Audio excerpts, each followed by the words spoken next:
This dead tree should not be here. In a painting filled with crying faces and flying angels, Giotto hides the key almost in the corner, a bare tree on a pale rock.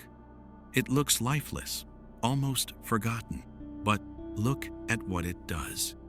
The cliff bends toward the body below, like a giant arrow. The tree is not decoration.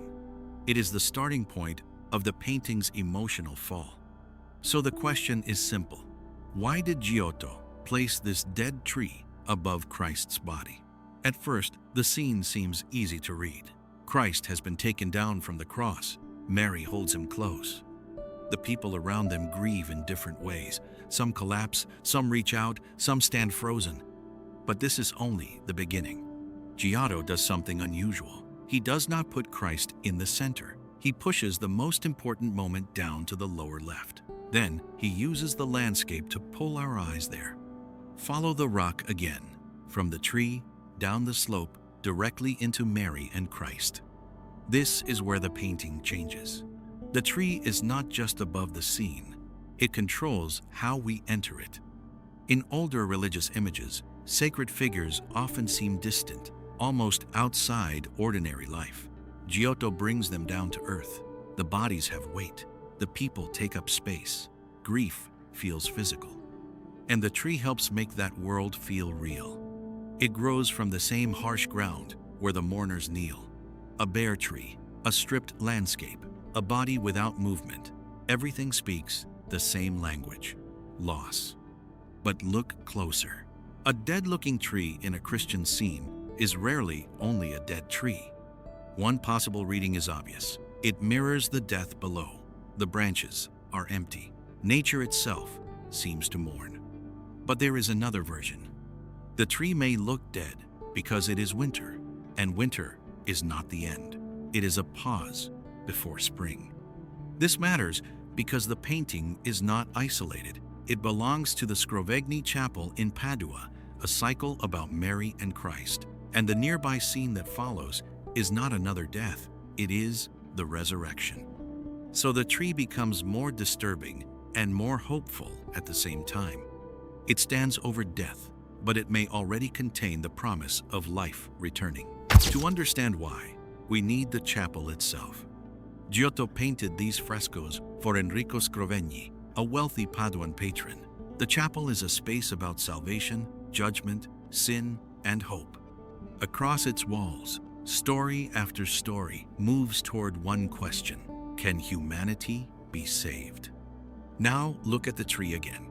If this chapel is about salvation, then this small tree is not a random plant. It becomes a tiny sign inside a much larger drama. The body below shows what has happened. The tree hints at what may happen next. But the most important clue is not where you expect it. Look at the angels above. They twist, dive, and cry in the sky. Then look down. The humans are heavy, pressed close to the ground. Heaven and earth are broken by the same event. Between them stands the tree. It rises from earth toward sky, but it has no leaves.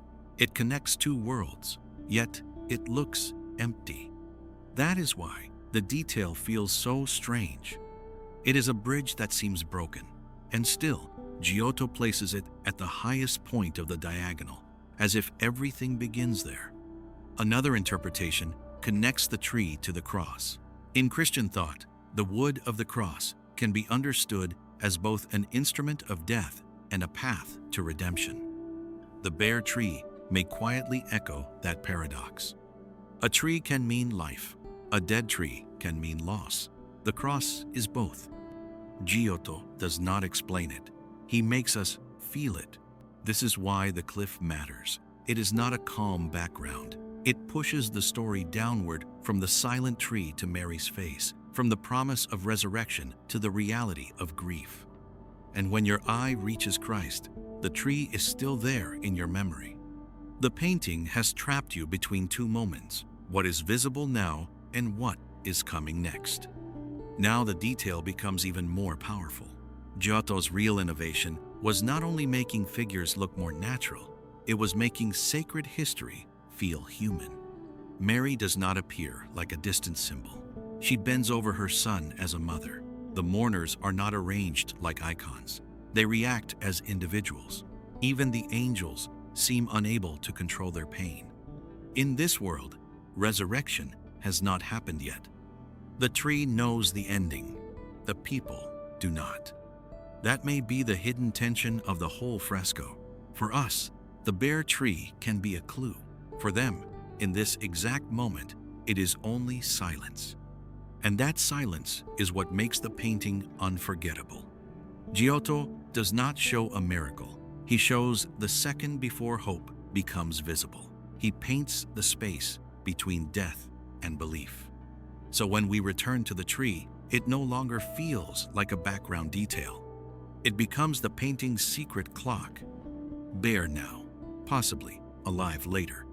Still now, ready to change.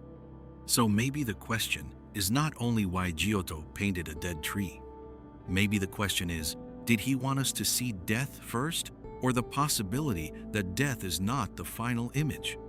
Look at it one last time. Was this tree meant to show a world emptied by grief, or was Giotto hiding the resurrection in plain sight?